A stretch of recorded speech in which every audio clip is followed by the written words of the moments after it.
Welcome back जी। अजहर साहब, आप बता रहे थे कि अब सॉल्यूशंस की तरफ जी, अगर सॉल्यूशन हमने करना है तो उसमें हमें ये करना पड़ेगा कि जिस तरह पहले भी बात हो चुकी है, वो बार बार रिपीट होती है कि पॉलिटिकल कंसेंसस के बाद फिर ये जरूरी है कि सारे अदारे इसको रियलाइज करें और वो डिनाइल की सिचुएशन में ना जाएं। अब आपस में अगर पुलिस वाले ये कहें कि जी जज छोड़ देते हैं और जज कहें कि जी वो एविडेंस नहीं लाते और वो कहें कि जी विटनेस प्रोटेक्शन नहीं है, ये नहीं है, वो नहीं है, तो इस किस्म के जवाब जो हैं वो खत्म हो जाने चाहिए।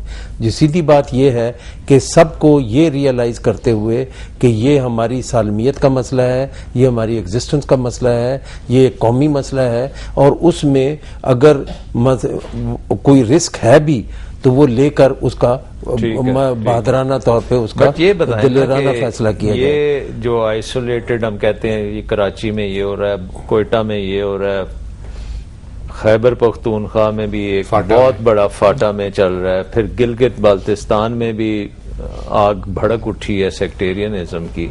तो क्या ये कोई पाकिस्तान के ऊपर किसी ने कोई स्ट्रेटजी के तहत ये सारा कुछ हो रहा है या ये रैंडम चल रहा है? ये एक दिन में नहीं हुआ, ये एक दिन में नहीं हुआ।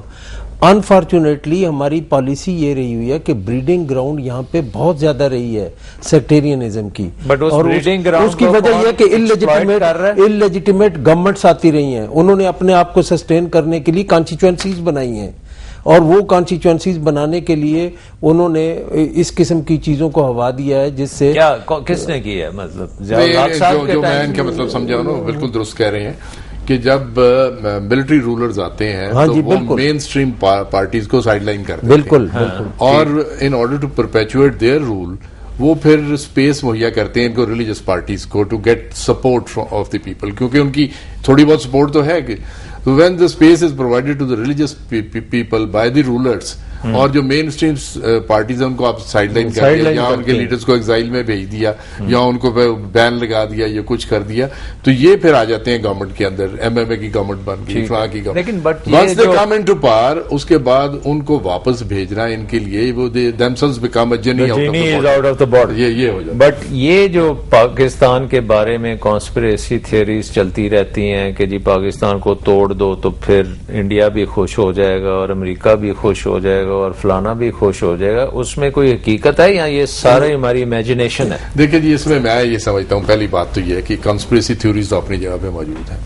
पहले हमने ये देखना है कि do we have a counter terrorism strategy और a policy in this country.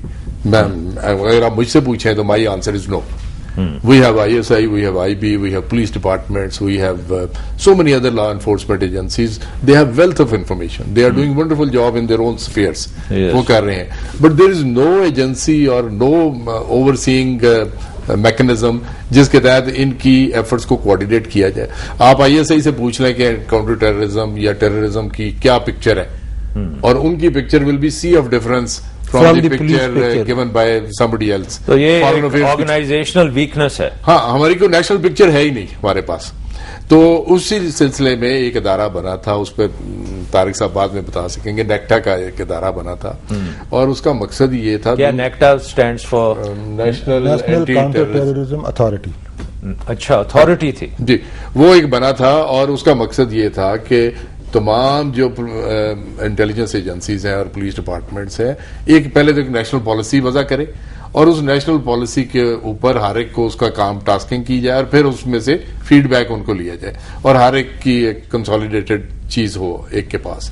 Unfortunately ये सारे जो बड़े बड़े अदारे हैं वो प्राइम मिनिस्टर के मुताहत हैं। नेक्टा को उन्होंने कर दिया मिनिस्ट्री ऑफ इंटीरियर के मुताहत। अब मिनिस्ट्री ऑफ इंटीरियर को ना IB रिपोर्ट करने को तैयार है, ना ISI रिपोर्ट करने को तैयार है। आई थिंक तारिक साहब इस पे बेहतर बताएंगे। वो they directly report to the prime minister. So नेक्टा जो है, तो नेक्टा इनइफेक्टिव हो गया। It was something like homeland security. I think it has evaporated all together. I think this was probably one of the reasons why. Idea क्या था? Was it के होमलैंड सिक्योरिटी जैसे अमेरिका में है उस किस्म की ऑर्गेनाइजेशन बनाई जाए या it was different from that? थोड़ी सी डिफरेंट, बिकॉज जो होमलैंड सिक्योरिटी है that is basically anti terrorism, defensive strategy है सारी उनकी, रोकना, जैसे शौकत साहब ने कहा। लेकिन उनका एक और इदारा है नेशनल काउंटर टेररिज्म सेंटर, अच्छा, वो भी अमेरिका में? वो भी अमेरिका में, वो 9/11 के बाद बना है। अच्छा। और प्रेसिडेंट के ऑफिस में। हाँ, तो वो उनका काम ये है इंटीग्रेट करना जो प्रेसिडेंट्स ऑफिस काउंटर टेररिज्म। हाँ, कितने लोग हैं उसमें? Who is the head of that? ये है उनका कोई मुझे अभी आजकल का he has access to the president. He has access to the president. In fact president ने कहा कि जी मुझे सबसे पहली जो रिपोर्ट मिलती है वो एनसीटीसी की तरफ में से मिलती है कि जी काउंटर टेररिज्म की क्या सूरत हाल है। लेकिन जो हमारा जो बेसिक एरिया ऑफ कंसर्न है काउंटर टेररिज्म, वो है ही यही कि हमारा सारा नेशनल एफर्ट फ्रेगमेंटेड है। फिर वो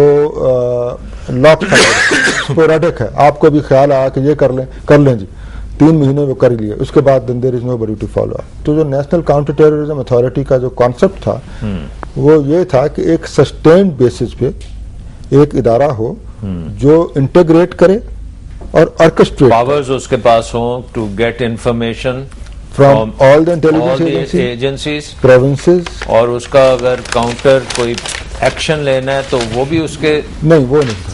वो क्या था फिर? वो ये था कि जो एजेंसीज काम कर रही हैं वो अपना अपना काम करती रहेंगी। अगर इन्फोर्समेंट पुलिस के पास है तो वो पुलिस का है, अगर आईएसआई का काम है वो आईएसआई करेगी, आईबी करेगी। इसका काम ये है कि उनकी तरफ से सारे से जो भी इंफॉर्मेशन आती है, जो भी इनपुट आती है, उसको आपने इकट्ठा करके एक पिक्चर बनानी है, नेशनल पिक्चर। अच्छा, कि जी इस वक्त हम टेररिज्म में किस तरफ जा रहे हैं, हमें क्या करना चाहिए। मतलब it is more mega kind of, not each action, not at the micro level, not at the micro level. तो उसका क्या फायदा होता है?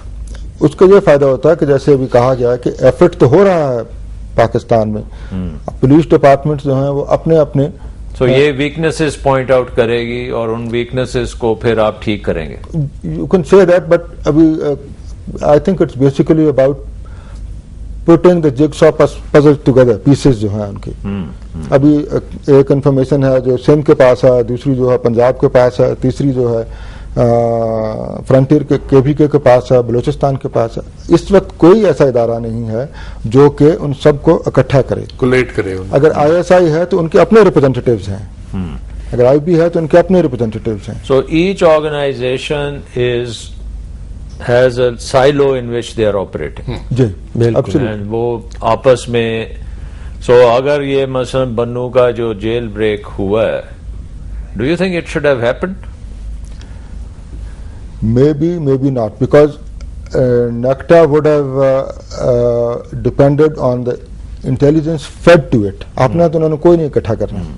अभी मुझे नहीं पता, जैसे अगर आप देखें कि जी ये एक जेल है which is right at the border of FATA and you are putting in so many of your detainee जिनको आपने जाने दे के वहां पकड़ा है, वहां रखा है, तो फिर उसको प्रोटेक्शन अगर नहीं हो सकी तो it's a major weakness. It is.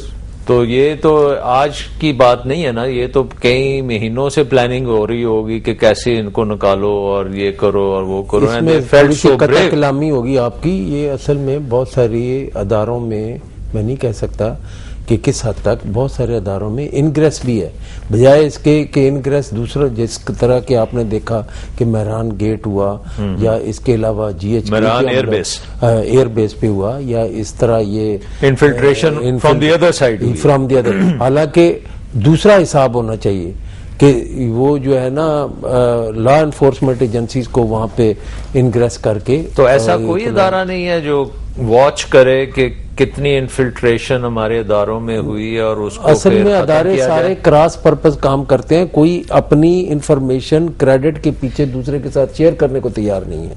अपने अपने कंपार्टमेंट वो बट आई मीन अब ये जिस तरह हम देखते हैं कि जितने भी हमले हुए हैं दे क्लेम के जी हमारे बंदे अंदर बैठे थे, हमें सब कुछ पता था, तो कम से कम ये तो सिक्योरिटी का होना चाहिए। वो मैं बताता हूँ किस तरह सब कुछ पता होता है। वो ये है कि एक जनरल रिपोर्ट दे दी जाती है कि जी मिसाल के तौर पे ये इस शहर में, ए शहर में या बी शहर में इतने जो है वो टेररिस्ट घुस गए। ये नहीं बताएंगे कि किस जगह पर।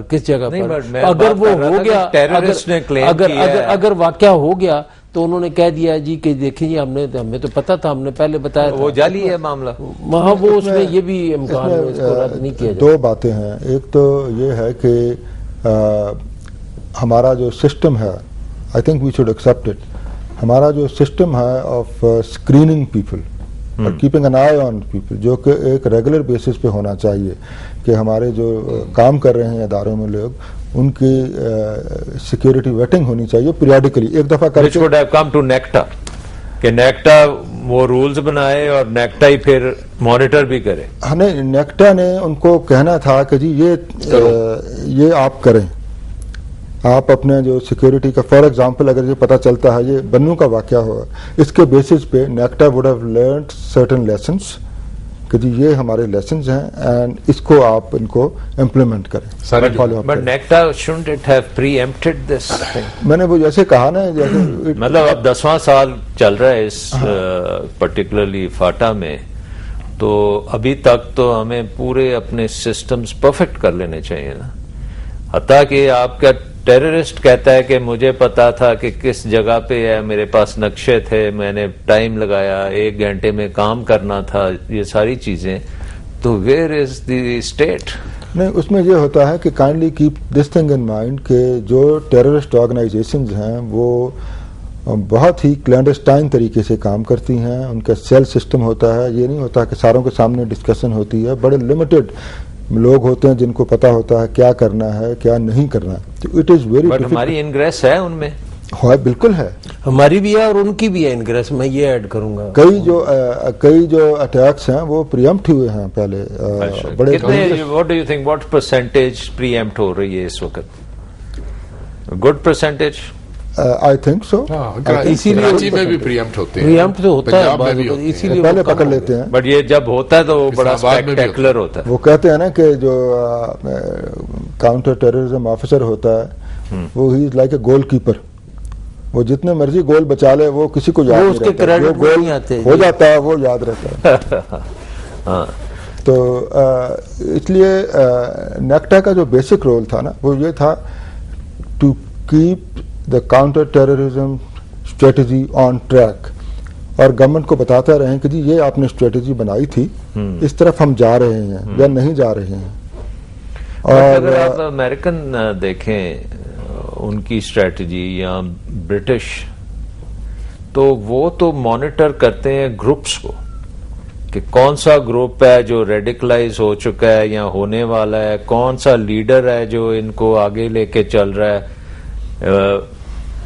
जैसा हमारा है शिया सुन्नी में कौन कौन से इदारे हैं जो ये इसको हवा दे रहे हैं और उसको फिर वो काउंटर करते हैं। तो हमारी स्ट्रेटजी में भी ये अमल है था कि हमारी स्ट्रेटजी कोई नहीं, हमारी स्ट्रेटजी हो तो उसकी स्ट्रेटजी तो कोई यही तो नहीं है। रोना है कि यहाँ तो स्ट्रेटजी यहाँ है ही कोई स्ट्रेटजी नहीं है। यहाँ तो इंडिविजुअल नहीं, ये मुझे बताएं शौकत साहब कि 35,000 पाकिस्तानी जाने दे चुके हैं एंड हमारे पास स्ट्रेटजी नहीं। हमारे पास और 68 बिलियन से ज्यादा जो है वो इस पे मतलब हमारी कास्ट आ चुकी है। आप ये देख लेना जी, एक तो ये तो एक बात होगी, बन्नू की बात कर रहे थे। हाँ, तो बन्नू में जब आपके पास इस तरह के हार्डन क्रिमिनल्स या इस तरह के इंपॉर्टेंट क्रिमिनल्स वहां पे लॉज्ड हैं, तो सारे सूबों ने एक बंदोबस्त किया हुआ है कि हाई सिक्योरिटी जेल्स बनाई हुई है, 1 या 2, और उनमें layers after layers armed guards उनके मौजूद हैं। अब यहाँ पे वो कल दिखा रहे थे टीवी पे कि इन्होंने इसको बाहर एक दीवार बनाई हुई है लेकिन वहां पे कोई संतरी या कोई गार्ड नहीं मौजूद है। फिर जो वेपन्स हैं उनके पास जो वॉच पोस्ट पे खड़े थे वो भी ऑब्सलीट किस्म के मुझे लग रहे थे, कोई खास उसमें भी ट्रेनिंग नहीं थी। जेल के अंदर जो हमला होता है वो वैसे ही अनआर्म्ड होता है, क्योंकि वरना तो वो कैदी उनसे छीन ले, तो उनका तरीका ही कार्य है। लेकिन मैं सलमान साहब एक और बात, ब्रेक ले लें, अच्छा, फिर उसके बाद यहां से शुरू करेंगे कि बन्नू एपिसोड को देखते हुए हमारा इसको प्रीएम्प्ट करने के क्या होने चाहिए थे और ड्यूरिंग द जेल ब्रेक हमारी रिस्पांस कैसी थी? Did we have a rapid response और we bolted the door after the horses had left? Will take a short break.